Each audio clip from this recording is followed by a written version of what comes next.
नमस्कार दोस्तों। कांग्रेस और इंडिया गठबंधन के बारे में आपको इसमें बताएंगे कि एक बयान आया है और ये बयान क्यों आया इसको भी समझिए। राष्ट्रवादी कांग्रेस पार्टी है जिसे एसपी शरद पवार की पार्टी और उनके प्रमुख है शरद पवार। पश्चिम बंगाल के मुख्यमंत्री ममता बनर्जी को उस बयान का समर्थन किए हैं जिसमें उन्होंने इंडिया की कमान संभालने की इच्छा जताई थी।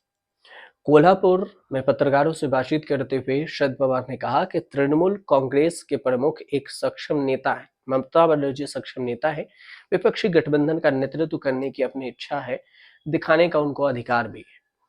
सेम ममता बनर्जी ने कहा था कि वह पश्चिम बंगाल की मुख्यमंत्री के रूप में अपनी भूमिका जारी रखते हुए विपक्षी मोर्चे को चलाने की दोहरी जिम्मेदारी संभाल सकती है। इसी पर शरद पवार ने बयान दिया और ऐसे समय में बयान दिया जब अलग अलग क्षेत्रीय दलों के असंतोष और हरियाणा महाराष्ट्र में कांग्रेस के हाल ही में जो चुनाव में झटका मिला था, हार मिली थी, उस वजह से भी बयान दिया। इंडिया गठबंधन के अंदर ही अगर इस बयान को गौर से देखा जाए तो तनाव चल रहा है। तो फिर सवाल ये उठता है कि अगर सब कोई अपने मन से बयान दे ही रहे हैं, कोई इंडिया गठबंधन को लीड करने लायक है ही नहीं, तो फिर इंडिया गठबंधन बचा कहाँ है? समझिए कि कैसे अब इसमें कितना असरदायक हो रहा है इंडिया गठबंधन का गठबंधन।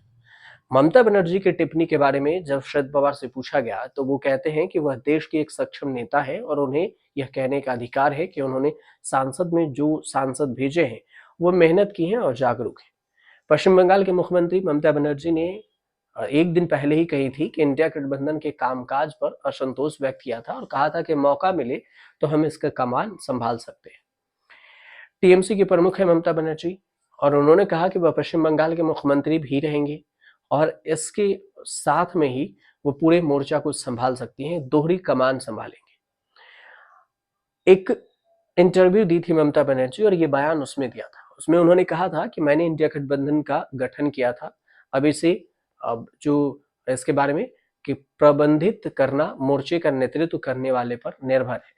अगर वे यह नहीं कर सकते तो मैं क्या कर सकती हूँ, और मैं बस यही कहूंगी कि सभी को साथ लेकर चलने की जरूरत है। ये पूछे जाने पर कि एक मजबूत बीजेपी विरोधी ताकत के रूप में अपनी साख को देखते हुए गठबंधन का प्रभाव क्यों नहीं ले रही है, तो ममता बनर्जी ने कहा कि यदि अवसर दिया गया तो वो जरूर इस पर विचार करेंगी और उसे चलाएंगे।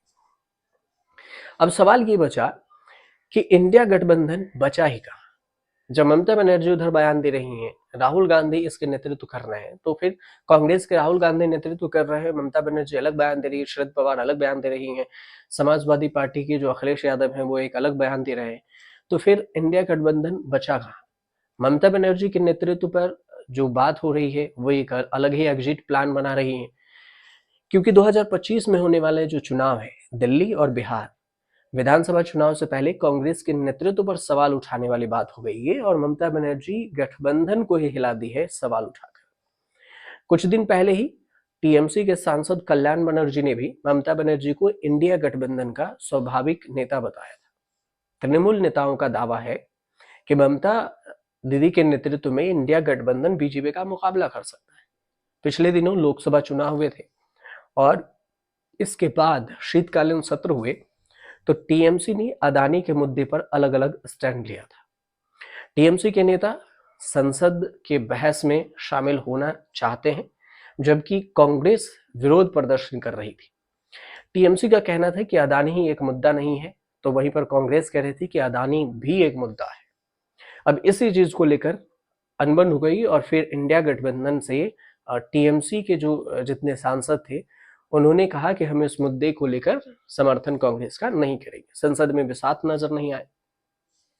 इंडिया गठबंधन बनने के बाद लोकसभा चुनाव के अलावा अगर देखें तो कर्नाटक, आंध्र प्रदेश, तेलंगाना, मध्य प्रदेश, राजस्थान, छत्तीसगढ़, हरियाणा, जम्मू कश्मीर, अरुणाचल प्रदेश, सिक्किम, महाराष्ट्र, झारखंड, उड़ीसा और हिमाचल प्रदेश में विधानसभा चुनाव हुए। इन चुनाव में 3 राज्य में सीधे कांग्रेस सत्ता में लौटी, जबकि झारखंड और जम्मू कश्मीर में इंडिया गठबंधन के सहारे। हरियाणा में कांग्रेस इंडिया गठबंधन से अलग मैदान में उतरी। महाराष्ट्र में एमवीए यानी इंडिया गठबंधन ऑन द मुंह गिर गई। 9 राज्यों में एनडीए को सत्ता में मिली, मतलब जो बीजेपी के वाले एनडीए है उसको। इसमें से 7 राज्य बीजेपी को जीत मिली। लोकसभा चुनाव में इंडिया गठबंधन के लिए हल्की बयार भी हरियाणा और महाराष्ट्र चुनाव में रुक गई। बीजेपी बड़े राज्य जीतती रही और इंडिया गठबंधन कहीं खड़ा नजर नहीं आई। अब बात आ रही है ममता बनर्जी की, तो 2026 की रणनीति समझिए। 2026 की शुरुआत में पश्चिम बंगाल में भी विधानसभा चुनाव होंगे। ममता बनर्जी अगर अभी से इंडिया गठबंधन के तौर तरीके पर सवाल उठाकर कांग्रेस को कड़ा संदेश दे रही हैं, तो आने वाले 2 चुनाव में गठबंधन में शामिल दलों की हार होती है और इसका असर बंगाल में भी नजर आएगा। बंगाल में चुनाव लड़ने के लिए जरूरी है कि कांग्रेस के साये से दूर रहा जाए। टीएमसी की जीत भी तभी होगी जब बीजेपी से सीधा मुकाबला हो। कांग्रेस गठबंधन का दामन थामकर टीएमसी को बंगाल में तकलीफ भी देगी और लोकसभा चुनाव परिणाम से भी ममता बनर्जी ने सबक ले लिया है कि जीत के लिए कांग्रेस जरूरी नहीं है। अब देखना दिलचस्प ये भी होगा कि आखिर ममता बनर्जी गठबंधन से अलग रुख अपनाकर इंडिया गठबंधन को कितना कमजोर करके खुद जीत पश्चिम बंगाल में कायम करती हैं, या फिर इंडिया गठबंधन में भी कोई दरारें आ जाती हैं। दरारें तो आ चुकी हैं, लेकिन फाइनल दरार अभी बाकी है। फिलहाल आपको जानकारी अगर अच्छी लगी तो चैनल को सब्सक्राइब कीजिएगा, शेयर कीजिएगा, कमेंट कीजिएगा।